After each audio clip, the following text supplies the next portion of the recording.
Eva is a story of repetition.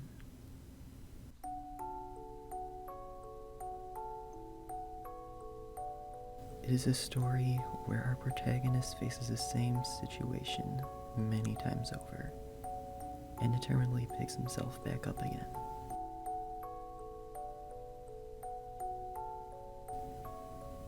It is a story of the will to move forward, even if only a little.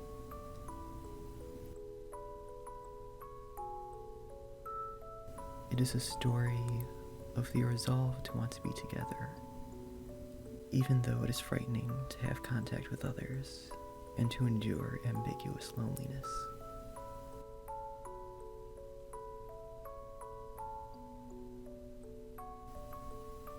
I would be most gratified if you find enjoyment in these 4 parts, as it takes the same story and metamorphoses into something different. This was said by Hideaki Anno on September 28th, 2006, on a clear day in Kamakura.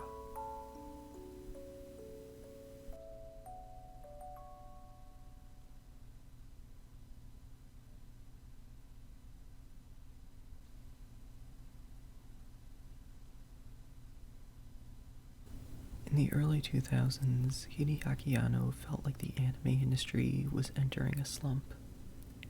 He felt that companies weren't taking risks with what they were making. Nobody was making content based on original IP. They were all making adaptations of manga and light novels, which were already popular, so it was a sure bet that the anime would be popular too. He felt that nobody was taking risks by trying new things with their animation techniques.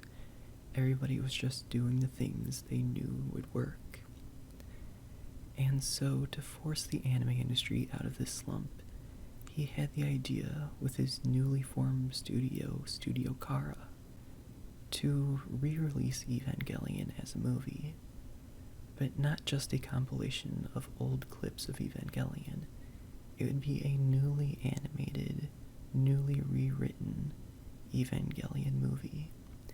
A rebuild of Evangelion, where they build it from the ground up. The rebuild series is made up of 3 movies, with the 4th one coming in 2020. For the most part, these movies have been critical and financial successes, with the exception of the 3rd one, which didn't have a very good fan reaction. Speaking of fan reactions, fans are very polarized about this. For the most part, people either think on 2 extremes of the spectrum. These movies are either the worst thing ever and they're so disappointing, or they are the best thing ever and they're better than Neon Genesis Evangelion. To understand why people have such polar opposite opinions about these movies, we should compare the movies to the TV show and break down the differences and things that were added or removed. And we will start with the first movie, which is You Are Not Alone. This movie basically covers the first 6 episodes of Evangelion, and honestly, not much is added or removed to it. It's just kind of switched up what the order is. The movie starts off just like the first episode, and it pretty much follows the exact same pattern of the episodes, with one difference, which is it continues showing the battle with Evo Unit 1 going berserk. And it's my opinion that the TV show handled this much better. In the TV show, they make you think that Unit 1 loses to the Angel, and they have Shinji wake up in the hospital immediately after being hit. And they do this whole sequence with Misato, where Misato is seen picking up all of the wreckage. She's seen picking up Shinji from the hospital. She takes Shinji to the convenience store to buy supplies for a party. They go to a special lookout and they watch the city rise up from the ground. And it makes you feel like she's doing all these things to make Shinji feel better about losing to the Angel that he fought. And then they reveal the twist, which is Shinji didn't lose to the Angel, but Shinji lost control inside of the Eva. The Eva went berserk and defeated the Angel, but also caused a ton of destruction that Shinji couldn't control. And I think that big difference between the movies and TV show is something that the TV show did really well at introducing the toll that this takes on Shinji. Not just the pressure of success, but also what happens when collateral damage is done. Because immediately after this in the movie, Shinji is seen being beaten up at school by Toji, whose sister was injured in the wreckage. And there's a lot of stuff that happens in between these scenes in the TV show, but most of this is just world-building stuff about the schools and the people Shinji's around. That's really the main difference between the movies and the TV show, is that the movies are very concise, but the TV show is long and meandering, but it also does a very good job at doing world building and character building. But there are minor differences between the two that each do better than the other medium. Basically what I'm trying to say there is that while a TV show does have much more time to introduce the characters and their story arcs, the movie does have merits in certain ways that the TV show did not have because of lack of foresight on the writer's part in certain cases, but I will get into those later actually. The rest of the movie pretty much follows the next 3 episodes, all with the giant pyramid angel whose name I can't remember, and all of that stuff with Rei.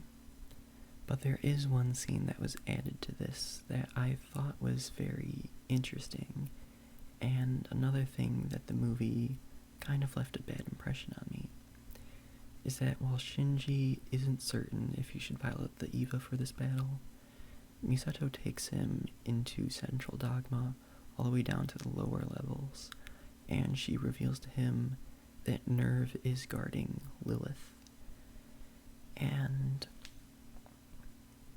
I feel like this was an okay scene for what the movies were doing, but I prefer how it was done in the TV show, where Nerve guarding Lilith and Nerve having ulterior motives was much more interesting when it was slowly revealed as a mystery, when it was slowly revealed by Kaji, who was investigating this stuff, and when it was revealed by Ritsuko, who was actively taking part in the more shady side of Nerve.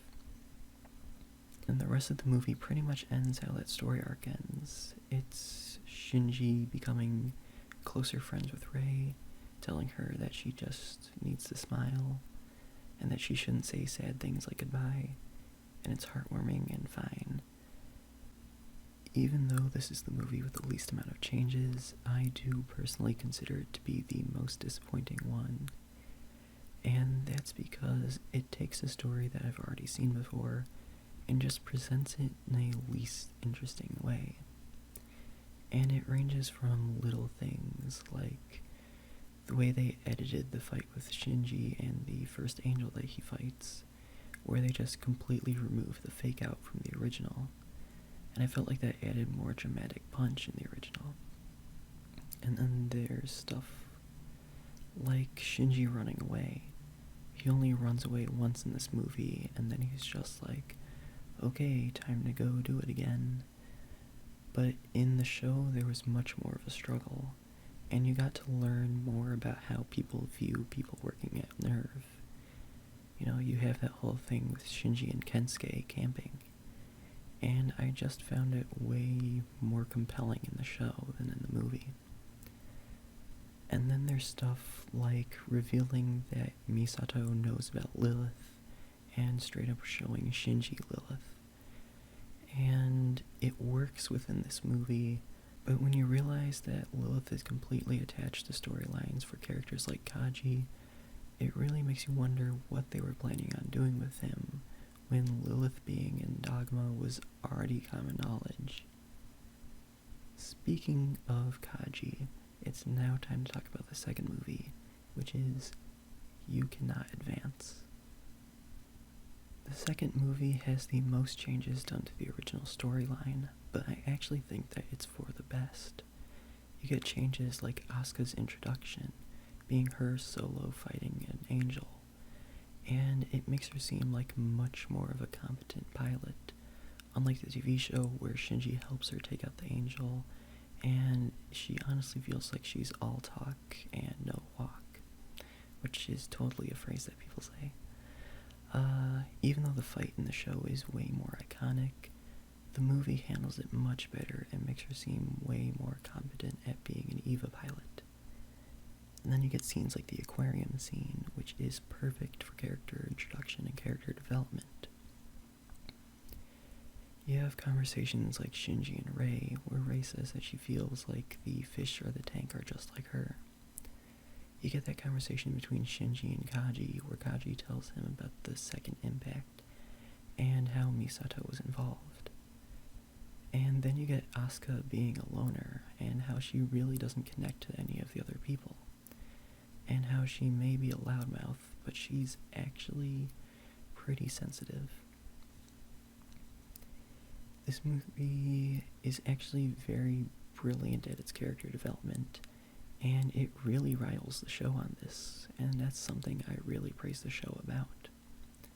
This movie does a brilliant job of making Rei an actual character, which is something that the TV show didn't do well.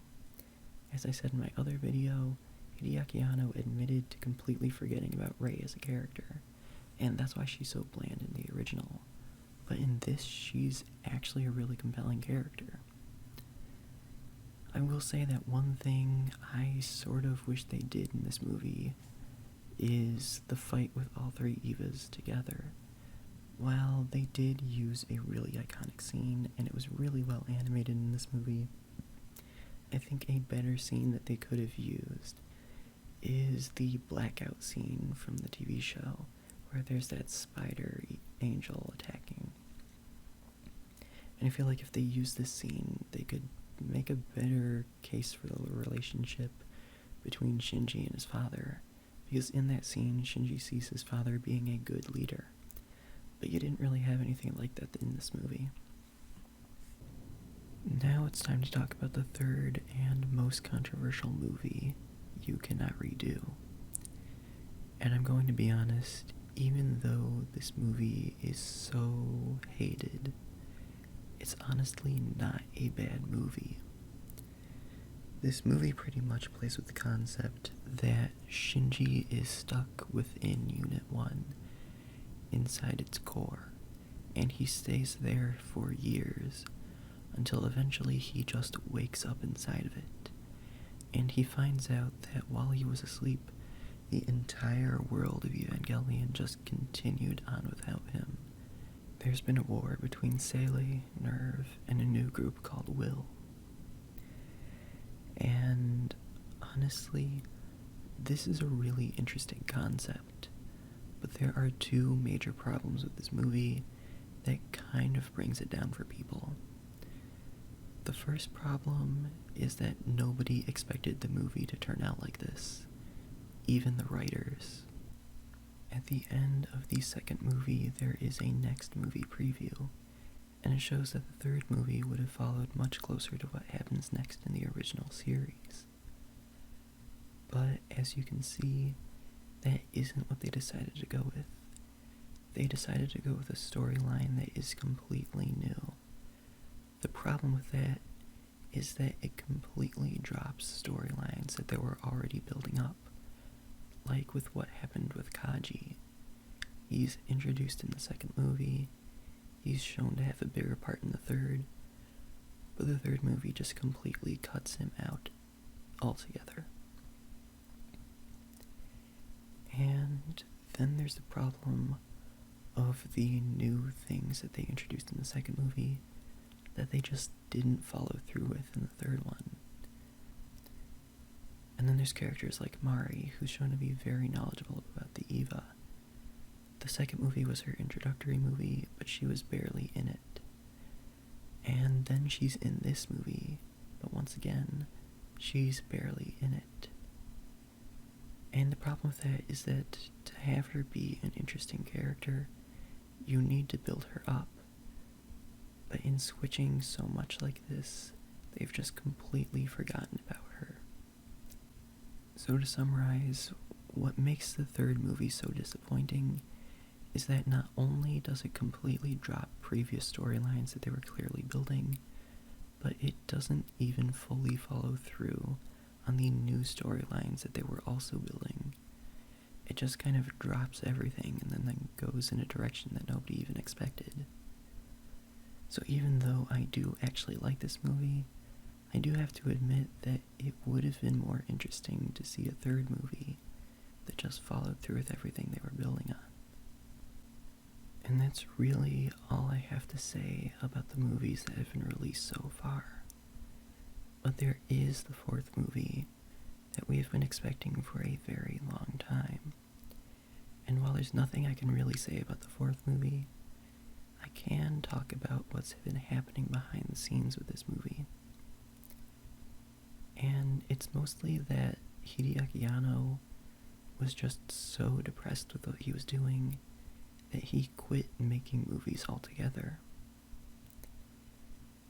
It was really stressful to start Studio Kara, and it was really stressful to take on big movies like this, but he pulled it off twice, and the second Eva movie really left him tired. So going into the third movie, he was exhausted, and after finishing that movie, and after having a ton of fan backlash, it was just the straw that broke the camel's back, and he announced that he was altogether quitting filmmaking.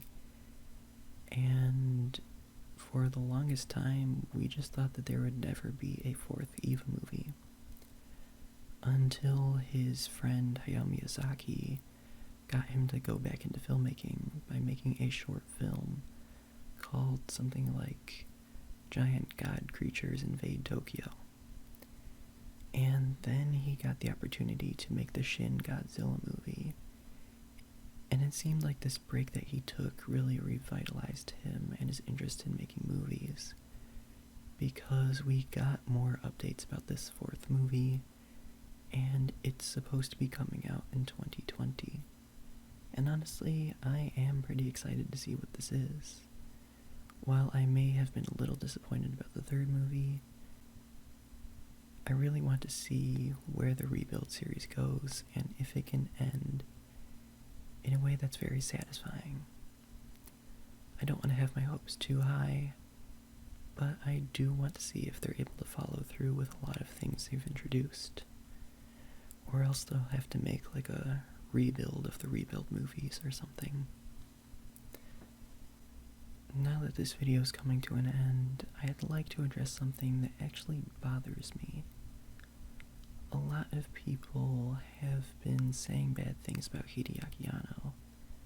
They've been saying that he's hypocritical, and that he's too pretentious or stuck up, because of the way he criticized the anime industry for being repetitive. But his solution to break the repetition was to make a remake of an older anime from the 90s. And I think the people who call him hypocritical for this just don't understand what he was actually going for with the rebuild of Evangelion. Usually, when they make movies based off of anime, they just cut together clips from the show and add a little bit of new animation. He intentionally wanted to redesign the entirety of Evangelion. He intentionally wanted to fix the problems in the original. But not just that, he also wanted to push the envelope of what you can do with animation. He wanted to better integrate 3D and 2D animation, and he honestly achieved that in these movies in an incredible way. There are so many scenes in this movie where entire characters or entire sets are completely 3D, and you just never noticed. They make a great use of 3D camera techniques in these movies, and you just take that for granted. So keep that in mind next time you're going to make fun of these movies, because whether or not you think they're good, they actually have done a lot of good to benefit the anime industry. And that's really all I can say for this video. If you liked it, then give it a like. Thank you for watching. I'll see you next time. Goodbye and good night.